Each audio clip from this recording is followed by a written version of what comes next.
guys! Hello! This is for Libra. Welcome dito sa aking channel, Kapalaran 888 Libra.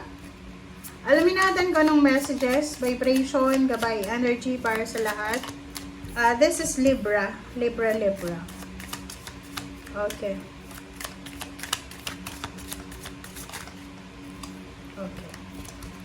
Wala. Okay, Libra. First card mo. Ang first card mo dito, Libra, is number 1, Ace of Heart. Okay, Ace of Heart. Okay, wait lang, guys. Wait lang. Okay, Ace of Heart. So, Libra, sinasabi ng barahan na prepare yourself, okay? Ihanda mo yung sarili mo kasi posibleng may darating na love life or maybe there's someone here na darating sa'yo para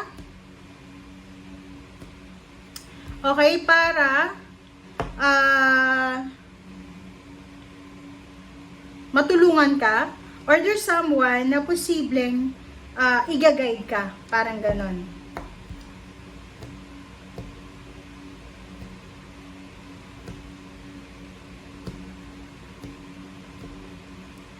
Okay, so etong Ace of Cups na to, nakikita ko sa'yo dito, maybe may isang Libra dito na meron kang direksyon na gustong tahakin, meron kang direksyon na gusto mong puntahan, kaso lang, okay? Kaso lang, hindi ka sigurado, pero itong parang feeling mo, itong direksyon na tatahakin mo is mag-iisa ka lang eh. Yung parang gusto mong gawin siya, pero like negosyo, may gusto kang negosyong gawin, or may plano ka, pero yung mga kapamilya mo, yung partner mo ay ayaw. So parang, eto yung pakiramdam eh, na may gusto kang gawin, may plano ka, pero kulang sa support system.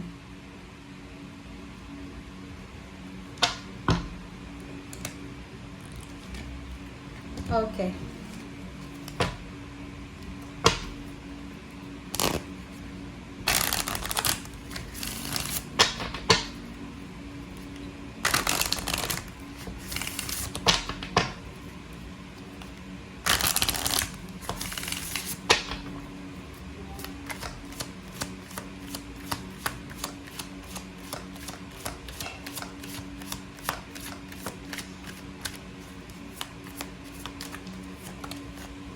Okay, so emerging into grace.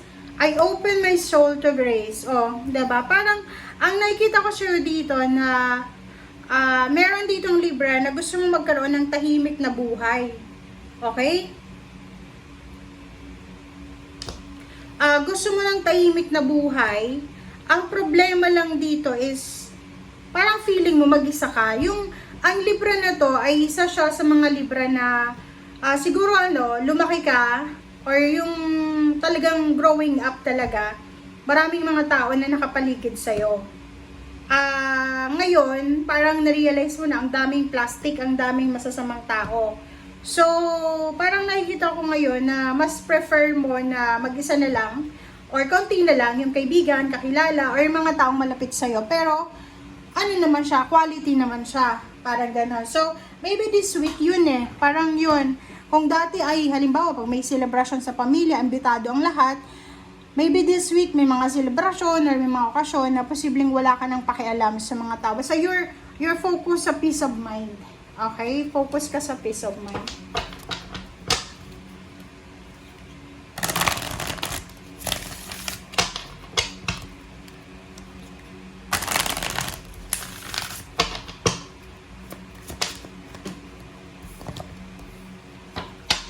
Okay, material and spiritual prosperity. Okay, material and spiritual prosperity, number 6.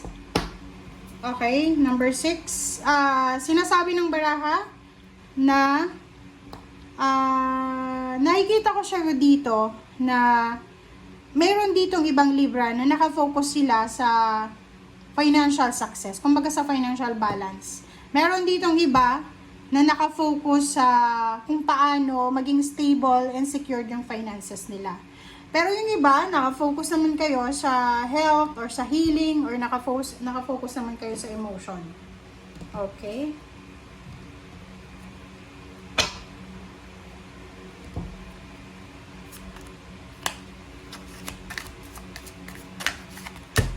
Okay, phone.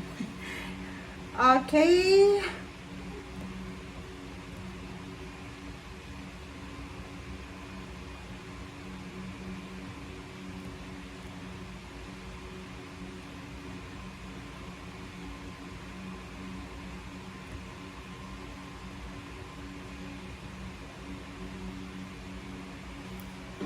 Okay, spiritual helper.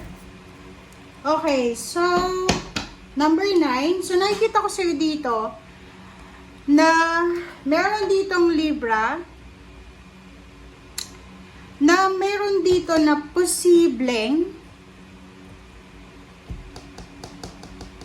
siguro kulang kayo sa spiritual health, or hindi sa kulang, medyo hindi nyo siguro na-appreciate kung ano yung mga spiritual yung pangangailangan. Okay? Kasi itong spiritual strength na to, parang nakikita ko sa'yo na medyo kulang eh. Kulang eh. Parang yung iba sa inyo Libra, dati sobrang spiritually active kayo. Pero ngayon, parang lalo ngayong linggo, hindi ka masyadong nakafocus sa usaping spiritual. Kumbaga, yung iba medyo groggy, ano ba tawag doon?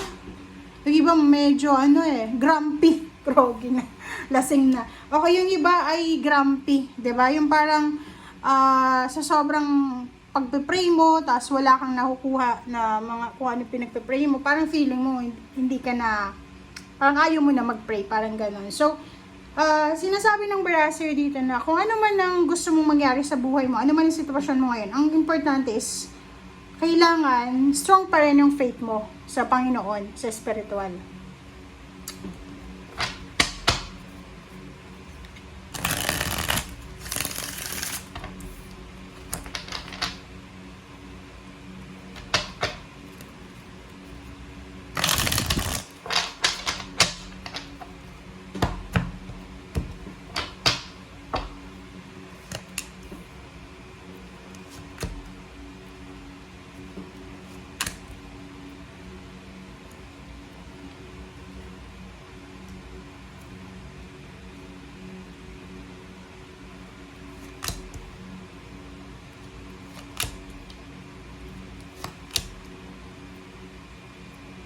Okay. Alright, so, Two of Swords. Two of Swords.